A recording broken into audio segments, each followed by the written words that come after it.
Have you ever asked yourself, why do the smallest things set off the biggest reactions?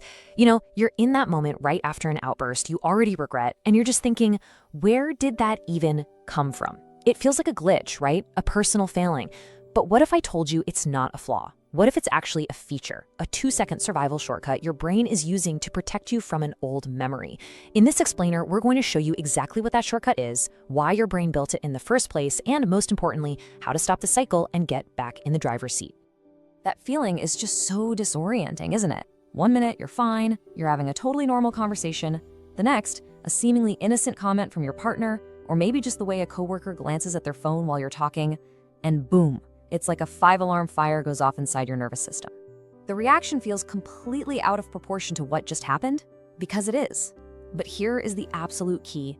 It is not random. This isn't about you being too sensitive or dramatic. There is a precise, predictable neurological chain reaction at play, and it happens faster than you can even think. Understanding that mechanism, that's the key to taking it apart. And that's really the heart of what we're getting into today. Let's be really clear.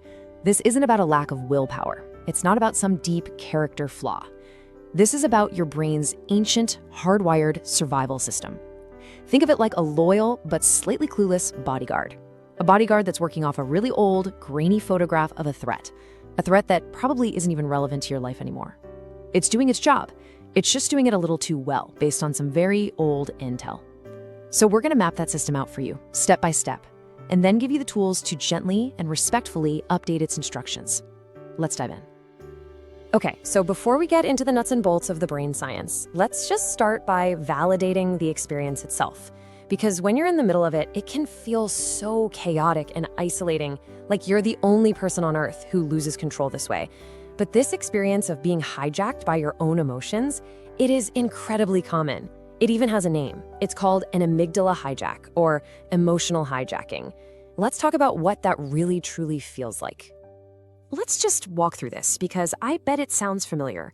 It all starts with the reaction, this sudden, intense surge of energy.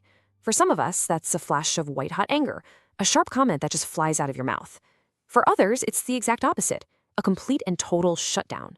You just freeze. A fog rolls in, you can't find your words, and you just withdraw into yourself. And then what happens? Almost as quickly as it came, this massive wave of regret and shame just crashes over you. It's mixed with this deep confusion, right? You're replaying the moment over and over, asking, why did I do that? And that leads to this really painful thought. That wasn't me. That wasn't the real me. You feel like a stranger in your own skin.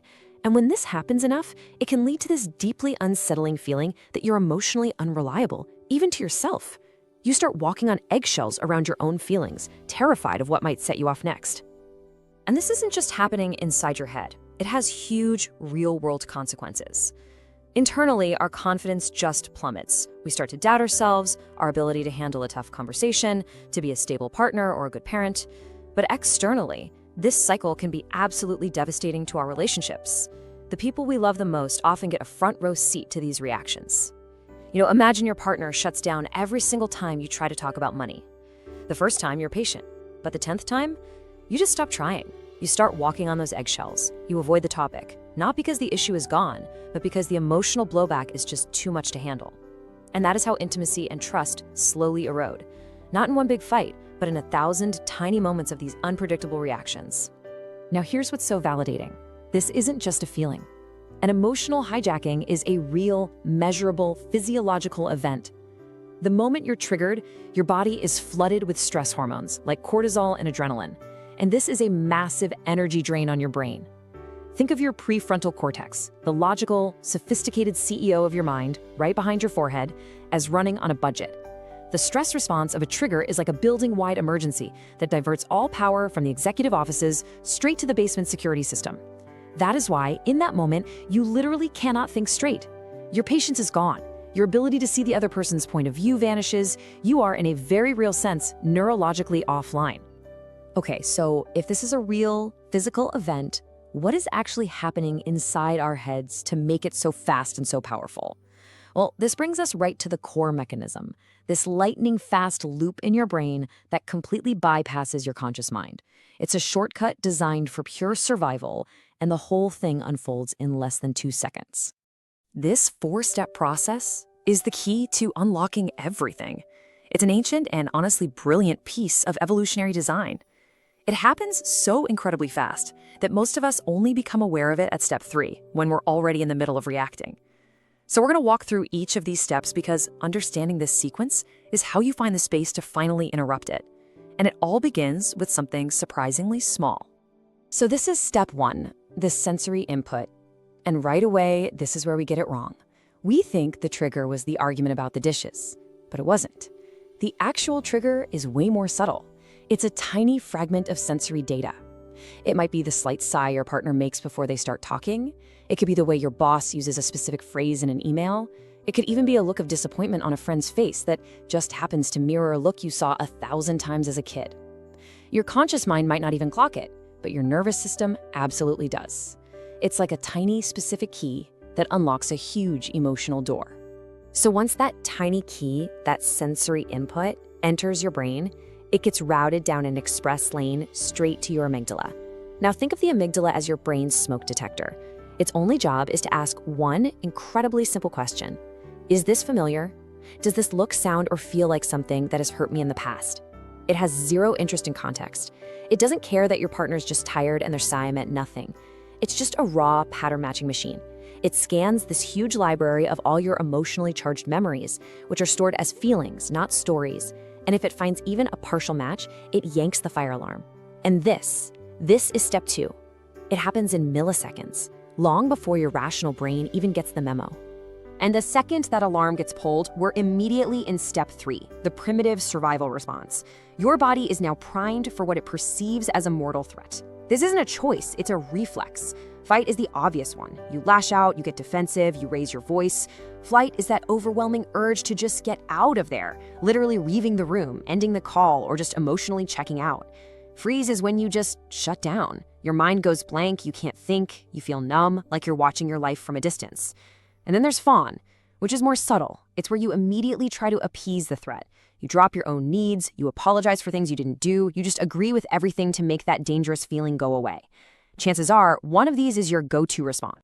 Now, this is step 4. And honestly, this is the super glue that makes the whole cycle so hard to break. It's called negative reinforcement. Here's how it works. When you yell, the fight response, and the other person backs off, that intense threat feeling inside you drops for a second. When you leave the room, flight, the anxiety goes down.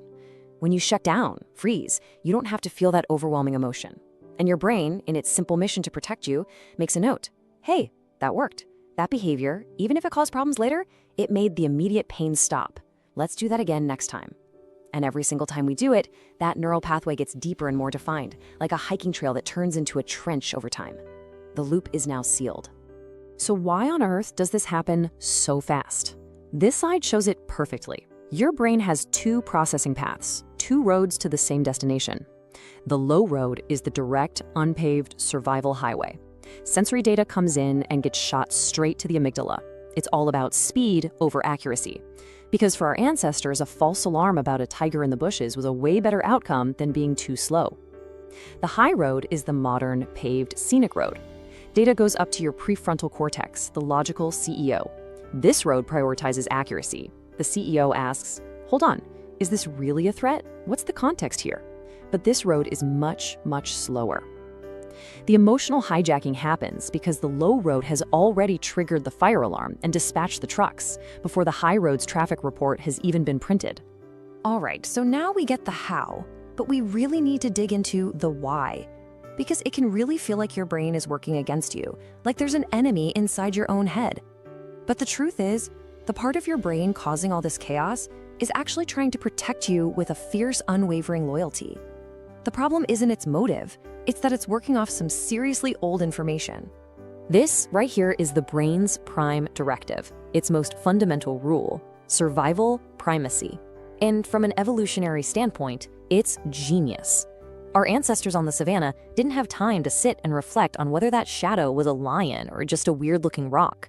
The ones who just ran first, the ones who took that low road, are the ones who survived and passed on their genes. Our brains, these incredible survival machines, still operate on that exact same principle. The problem is, your brain can't tell the difference between a physical threat like a lion and an emotional threat like the fear of being rejected or abandoned. It treats a dismissive look from your partner with the same life or death urgency, and it will always, always choose speed over getting the facts straight. I really want you to let this sink in because this reframe changes everything. This isn't a glitch in your system. This is an act of profound loyalty. Some part of your brain is desperately trying to prevent you from ever re-experiencing a pain from your past. The issue isn't the intention, it's the navigation system. The map it's using was drawn a long, long time ago. Maybe in a childhood where criticism was constant. That old map says any form of feedback means you are flawed and about to be rejected. So today, when your boss gives you constructive criticism, your loyal protector looks at that outdated map and, following its instructions perfectly, triggers a massive shame response. The map is no longer accurate for your current life, but your brain, in its loyalty, follows it anyway. So what exactly is on that outdated map? Psychologists call them emotional schemas. A schema is a deep, core belief about yourself and the world, almost always formed when we were young. It's the simple, powerful conclusion a child's mind drew from a painful experience. For example, if you were often criticized as a kid, you might have developed a defectiveness schema, a core belief that says there's something fundamentally wrong with me. If you had a parent who was emotionally unavailable, you might have formed an emotional deprivation schema, a belief that my needs will never be met. So the trigger in the present moment, your boss's feedback, your partner being distant, isn't just an event. It's a piece of data that your brain sees as powerful, irrefutable proof that that old, painful belief is true. The emotional storm isn't about the feedback, it's about the terrifying activation of that deep-seated fear that you really are fundamentally flawed. Okay, so now we have the full picture. A well-intentioned but outdated protector using a lightning-fast shortcut to defend an old emotional wound. Just knowing this is incredibly powerful. But let's be real, knowledge alone isn't enough when you're in the heat of the moment. So how do we actually intervene and stop this cycle? This is where we get to the practical, actionable tools. Tool number 1 is what we call mindful retrospection. Look, you can't change a pattern you can't see. So the first step is to become a detective of your own inner world by mapping the loop after it's already happened. We use the TED triad. After you've calmed down, grab a piece of paper and make 3 columns. In the first column, write down the specific sensory trigger. Not "we fought," but "I heard the words, you never listen." Get really specific. In the second column, list the primary emotions you felt. Here, shame and anger. And in the third, write down your defense, your automatic reaction. In this case, it was shutting down and leaving the room. The simple act of putting this on paper is a huge deal. It forces you to use your logical brain, your prefrontal cortex, to analyze the experience, pulling it out of that reactive emotional part of your mind. This is how you start to take your power back. Okay, so mapping is great for after the fact, but what do you do in the moment? This brings us to tool number 2, the mandatory physical pause. And believe me, that word mandatory is the most important word here. Remember the low road? Its only advantage is speed. So trying to outthink an amygdala hijack is like trying to have a polite debate with a smoke detector that's already screaming. You will lose every time. You must interrupt the loop physically. You need a pre-planned circuit breaker. It's an agreement you make with yourself when you're calm. It could be as simple as saying, "I need a minute," and then walking to the kitchen for a glass of water, or going to the bathroom to splash cold water on your face. The action itself almost doesn't matter. What matters is that it's a physical action that breaks the momentum and buys your high road, your logical brain, the 20 or 30 seconds it needs to finally come back online. And here is one of the most powerful things you can do during that physical pause. This breathing technique is a direct hack into your nervous system. It stimulates your vagus nerve, which is basically the main highway for your body's rest and digest system. It's the off switch for fight or flight. So you execute your pause, you get that glass of water, then you deliberately breathe in through your nose for a count of 4. And then, and this is the magic part, you exhale slowly through your mouth like you're blowing through a tiny straw for a count of 8. That long exhale is a biological signal to your brain that the threat is over. It's you sending a direct message to that security guard saying, "False alarm, we're safe now." Doing this just 3 times can be enough to stop the hijack in its tracks. So once you've paused and you've used your breath to calm your body down, you've created this precious little window of opportunity for the final tool, identity-based reframing. This is where you consciously update the old map. First, you just label the echo. You acknowledge the intense feeling, the shame, the fear, and you name it correctly. You say to yourself, okay, this is an echo. This feeling of panic is old and familiar, but the situation is new. This is my defectiveness schema talking. Just by labeling it, you create separation between the past and the present. Then you consciously choose a new narrative. You provide the software update. My partner is not my parent. Their frustration is about the traffic, not about my worth as a person. I am safe right now, and I can choose to respond calmly. Every time you do this, you are literally carving a new, healthier path in your brain. You're teaching your loyal protector a new way to see the world. And this brings us to what is maybe the most important shift in perspective in this entire process. When you truly understand the science and you have these tools, you can finally stop seeing your triggers as a personal flaw, as some kind of evidence that you are broken. You can begin to see them as something else entirely, a form of communication. This is it. This is the central idea that can completely change your relationship with yourself. Read it and let it sink in. Your emotional triggers are not evidence of a flaw in your character. They are a sign that a very, very loyal part of your mind is operating on outdated safety instructions. It's not about being broken. It's about having a protection system that is incredibly dedicated, but is running on old software. And your job is not to fight that part of you or shame it or try to cut it out. Your job is to become a kind, compassionate leader for your own mind, to gently and consistently provide it with that software update. Let me just say this as clearly as I can. This is the truth that this entire journey points to. You are not fundamentally flawed. You are a human being with a brain that is brilliantly designed for survival, a brain that learned powerful lessons from your past and is trying, in its own primitive but deeply loyal way, to keep you safe from ever feeling that old pain again. The system isn't broken. It's working perfectly. It's just working on a problem that might not exist anymore. So we end with this question. This is the ultimate perspective shift. Your trigger is not a mistake that you should be ashamed of.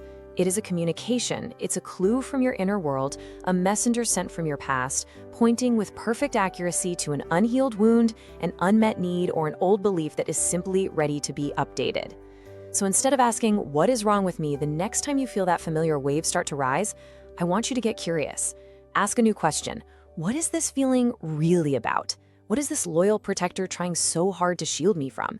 Your trigger is a messenger. What is yours trying to tell you?